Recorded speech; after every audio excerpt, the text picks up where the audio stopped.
Setiap wanita selalu ingin tampil cantik. Berbagai cara ditempuh untuk menjadi cantik, termasuk berkosmetik.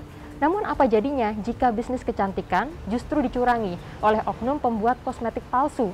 Lantas, apa yang menjadi motif dan modusnya? Dan benarkah dari bisnis kotor ini, pelaku dapat meraup keuntungan hingga ratusan juta rupiah? Saudara, selengkapnya berikut ini penelusuran kami di Gelar Perkara Kompas TV.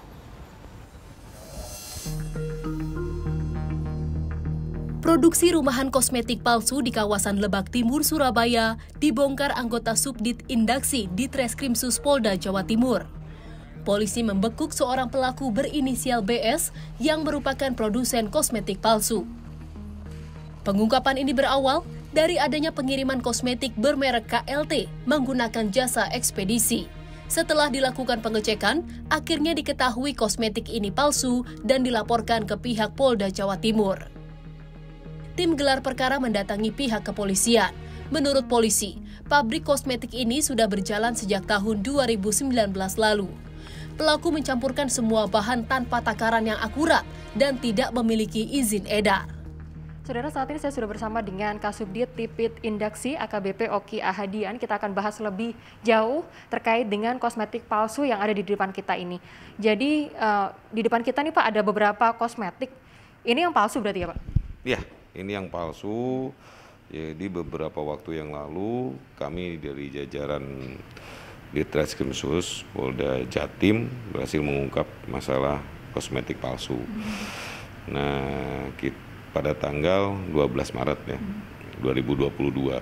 Jadi kita mendapatkan informasi, kemudian laksanakan lidik, kita mendapati seorang supir.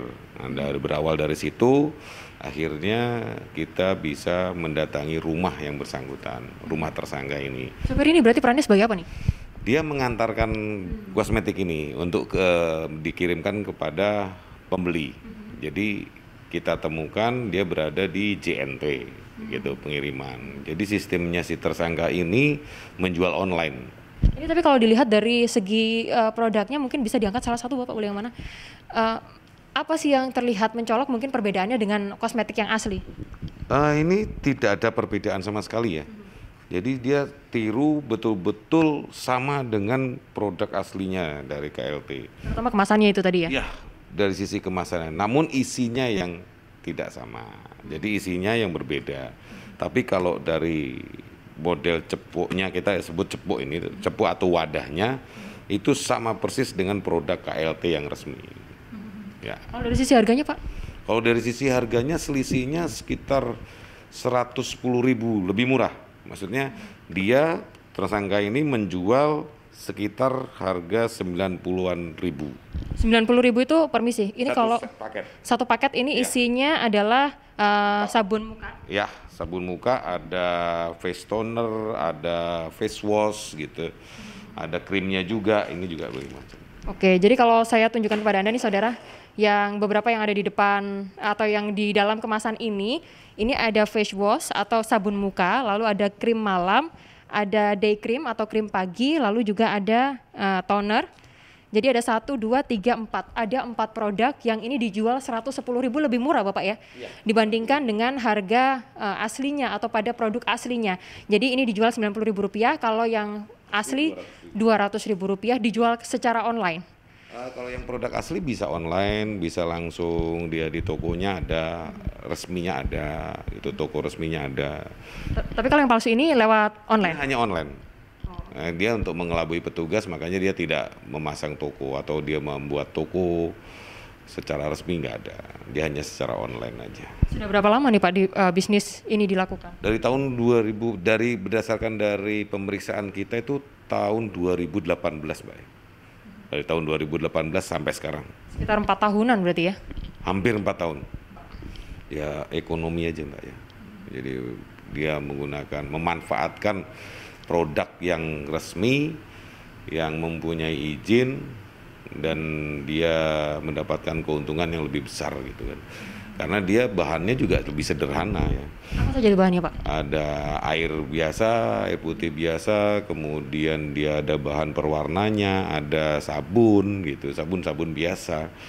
Bukan sabun muka khusus gitu Pak? Tidak sabun muka khusus. Dan dia tidak ada izin edarnya gitu. Ya memang sangat full melanggar lah ya. Yang diamankan ada beberapa karyawan, tapi yang bersangkutan karyawan-karyawan ini sebagai saksi karena yang punya ini yang kita jadikan tersangka ya. Jadi sampai sejauh ini tersangka berapa orang Pak? 1 orang. Ya, inisial BS ya. Perannya tuh sebagai apa Pak? Dia yang punya owner. Owner sekaligus yang menginisiasi pekerjaan ini. Pak, biasanya tuh kalau misalkan seperti bisnis skincare ini kan ada semacam apoteker dan lain sebagainya untuk melakukan pengaturan masing-masing berapa takarannya untuk membuat skincare. Nah, kalau yang bersangkutan ini membuatnya seperti apa caranya, Pak? Dia campurkan tadi bahan-bahan tadi itu, Mbak. Jadi dia campurkan dari air, kemudian ada krim, bahan perwarna. Jadi dengan cara yang sederhana, taruh dia di ember yang dimensi agak besar, kemudian dia aduk, dia campur, kayak gitu. Tergantung jenis-jenisnya. Kalau yang toner juga dia cuma tambahin sampo-sampo biasa gitu. Jadi hal-hal yang sederhana ini, namun dia menjualnya dengan label KLT. Nah, orang yang sebagai pembeli rutin di KLT karena melihat dari secara online, ini ada produk KLT yang lebih murah nih, 90.000, 95.000, ngapain saya harus mengeluarkan uang 200.000? Lebih baik saya beli yang murah. Padahal dia tidak tahu kalau yang produk murah ini adalah palsu gitu. Melalui pemeriksaannya lebih detail oleh pihak-pihak terkait gitu. Kalau ini sama sekali tidak ada. Asal campur-campur begitu tadi ya. Di total dalam 1 bulan dia ini omsetnya 570 juta. Ya hampir sekitar bisa mencapai 20 M lah sudah. 20 dia M itu per? Dalam global ya, karena dalam 1 bulan dia per bulan dapat omset 570 juta. 570 juta Iya, per bulan. Dia omsetnya. Kalau kita ngelihat dari sisi bahan-bahan yang dia pakai, ya tidak mengeluarkan modal yang besar ya. Kalau untuk sanksi nih Pak, atau undang-undang yang diberlakukan kepada yang bersangkutan? Kita pakai undang-undang kesehatan sama perlindungan konsumen, juga kita lapis dengan undang-undang perdagangan gitu, Pak. Ancaman hukumannya Pak? Ancaman hukumannya 5 tahun ke atas. Ya.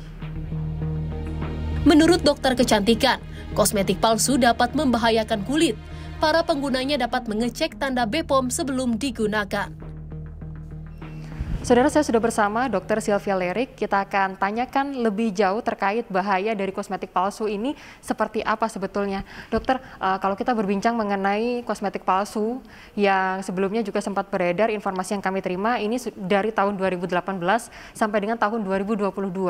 Dan ada informasi juga bahwa untuk mencampur kosmetik ini tidak ada takaran khusus, jadi langsung main cemplung begitu saja. Jadi kalau dari sisi kandungannya, apa sebetulnya yang menjadi bahayanya? Oke, untuk kosmetik palsu itu sebenarnya bahayanya ada di banyak aspek ya, karena kan proses pembuatan kosmetik sendiri itu sebenarnya sangat rumit dan sebenarnya harus dikontrol baik dari segi sterilitasnya, kemudian seperti yang tadi Mbak Kika bilang, untuk takaran bahan-bahannya itu untuk kandungan-kandungannya itu juga harus akurat sekali supaya bisa benar-benar memberikan manfaat untuk kulit kita. Nah, kalau untuk kosmetik-kosmetik palsu ini kan seperti yang beritanya sudah kita lihat ya, itu kan mereka mencampurnya mungkin tidak di tempat yang steril, kemudian takarannya juga asal-asalan, dan mungkin juga bahan-bahan yang dipakai juga belum tentu memang bahan-bahan yang sesuai yang memang diperlukan oleh kulit kita. Dan kadangkala yang berbahaya adalah ketika di dalam kosmetik-kosmetik ini dicampurkan bahan-bahan yang tidak boleh digunakan seperti misalnya merkuri ataupun obat-obatan keras yang sebenarnya pengawasannya harus di bawah penggunaannya harus di bawah dokter gitu. Untuk beberapa produk kosmetik tertentu memang itu alkohol masih bisa diizinkan untuk dipakai dalam salah satu campuran di dalam kosmetiknya ya, tapi tentu saja kan balik ke itu tadi, takarannya harus sesuai, kemudian proses pembuatannya juga harus steril ya, pabrik-pabrik kosmetiknya sendiri kan juga sudah harus mendapatkan izin supaya segala proses produksinya maupun pengemasannya sampai nanti diterima oleh konsumen itu semuanya sesuai. Ada kandungan-kandungan bahan-bahan yang berbahaya ya, atau obat-obatan keras yang dipakai yang di luar pengawasan dokter ya, seperti misalnya kadang-kadang mereka mencampurkan merkuri yang sudah dilarang, atau dicampurkan seperti produk hidroquinon ataupun steroid dalam dosis tinggi ya yang dipakai setiap hari. Nah, itu efek sampingnya bisa bermacam-macam ya, mulai dari reaksi iritasi pada kulitnya, bisa kering, kemerahan gitu ya, atau bisa juga nantinya menyebabkan masalah-masalah seperti flek yang semakin menggelap, yang semakin menghitam ya, atau bercak-bercak keputihan, atau bahkan yang kemarin sempat viral di Instagram ya, kalau kita perhatikan ada lotion yang dikatakan sebagai lotion pemutih dan sebenarnya mengandung steroid gitu ya, dan akhirnya menimbulkan stretch mark bagi penggunanya setelah dipakai beberapa bulan gitu ya. Reaksi dari produk itu sebetulnya berapa lama? Oke, untuk produk-produk itu sebenarnya biasanya akan terlihat hasilnya setelah penggunaan sekitar 1-2 bulan ya. Tetapi untuk produk-produk yang natural, hasilnya kan tidak selalu instan ya. Tapi kita bisa memperhatikan bahwa setiap kali semakin sering kita pakai, semakin lama kita pakai, produk tersebut akan membuat tampilan kulit kita lebih sehat, lebih bagus ya. Di sini juga saya udah download juga ya. Nanti di situs Brandanya sini ada pilihan untuk scan produk gitu ya. Nah, tinggal kita scan aja produknya, kemudian tinggal kita ambil produk yang memang kita pakai. Biasanya kalau produk yang asli itu pasti di belakangnya sudah ada keterangannya, nomor BPOM-nya. Ini bisa kita masukkan di situs halaman BPOM untuk kita cek apakah benar produk ini terdaftar, karena jangan-jangan bisa aja stikernya misalnya palsu atau cuma sekedar ngarang-ngarang nomornya ya. Nah, ini kita bisa cek keasliannya. Ataupun kalau memang kita membelinya dari reseller, kan sekarang biasanya reseller-reseller itu juga diberikan sertifikat khusus bahwa mereka adalah trusted reseller. Nah, jadi kita bisa berhati-hati dalam kita memilih tempat-tempat kita membeli produk-produk tersebut. Dari kacamata pengamat hukum, kasus ini sangat berdampak pada kesehatan konsumen, apalagi menyoal kecantikan. Era pandemi pun menjadi celah pelaku bertindak kriminal. Kalau kita ngomong penegakan hukum ya, banyak faktor yang akan menentukan ya. Dan ini bukan kasus satu-satunya, dan ini sudah sepertinya menjadi semarak, utamanya dalam kondisi pandemi ini. Ada kesempatan untuk memakmurkan orang yang dengan melawan hukum, untuk mengambil keuntungan dari itu semua. Kalau kita ngomong penegakan hukum ada 3 faktor ya.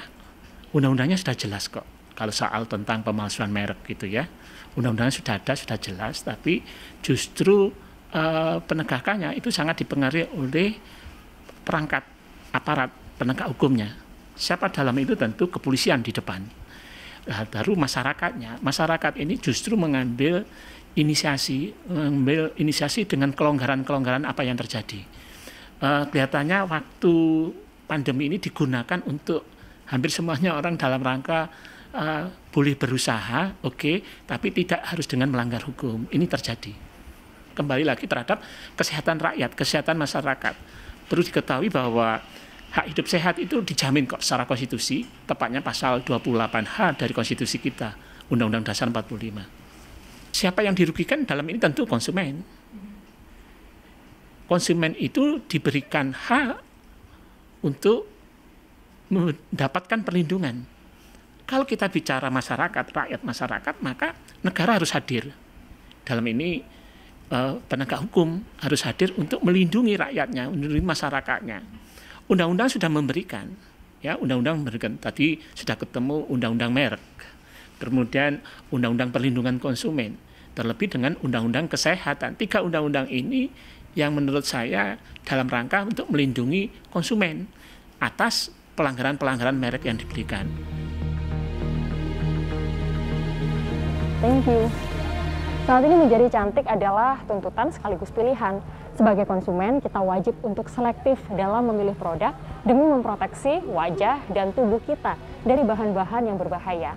Kuncinya satu, yaitu cek keaslian produknya terlebih dahulu. Dan jangan asal murah. Saudara, dari peristiwa ini kita juga berkaca bahwa ada undang-undang dan juga jeratan hukum yang serius bagi pembuat kosmetik palsu. Ada 3 undang-undang yang menaungi atau memayungi konsumen. Yang pertama, Undang-Undang Perlindungan Konsumen. Kedua, Undang-Undang Perdagangan. Yang ketiga adalah Undang-Undang Kesehatan.